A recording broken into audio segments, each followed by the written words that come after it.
शास्त्र का विद्यार्थी नहीं। मेरे पिताजी ने मुझे साहित्य पढ़ने नहीं दिया, धर्म पढ़ने नहीं दिया। उन्होंने कहा नहीं इंजीनियर बन।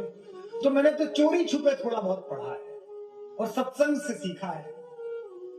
तो मैं एक दिन संस्कार विधि पढ़ रहा था, उसमें फेरों में सप्तपदी के बाद उस दंपत्ति को सप्त ऋषियों में से एक जोड़ा दिखाया जाता है। अनुसुईया और अत्रि का जोड़ा दिखाया जाता है और कहा जाता है कि तुम्हारा दोनों का जीवन ऐसे चले जैसे ये दोनों ग्रह चल रहे हैं। ठीक है जी। अभी 2 साल पहले नासा ने, अमेरिका के लोगों ने ये ढूंढ के निकाला कि पूरी पृथ्वी पर केवल यही 2 ग्रह ऐसे हैं जो एक दूसरे में फंसे हुए हैं, खुद भी घूमते हैं और एक दूसरे के चारों तरफ भी घूमते हैं।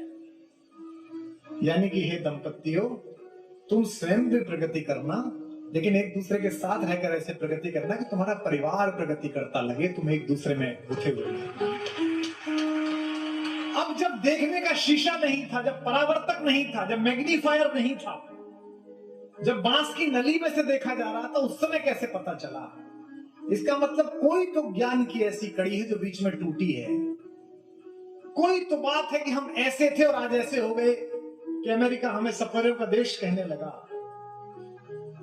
मुझे पता नहीं मैं कितना सफल होऊंगा, पर मेरे जीवन का आगे का उद्देश्य केवल यही है कि जाने से पहले अगर मैं उस ज्ञान की कड़ी को भारत से जोड़कर चला गया तो मेरा जीवन सफल हो जाए।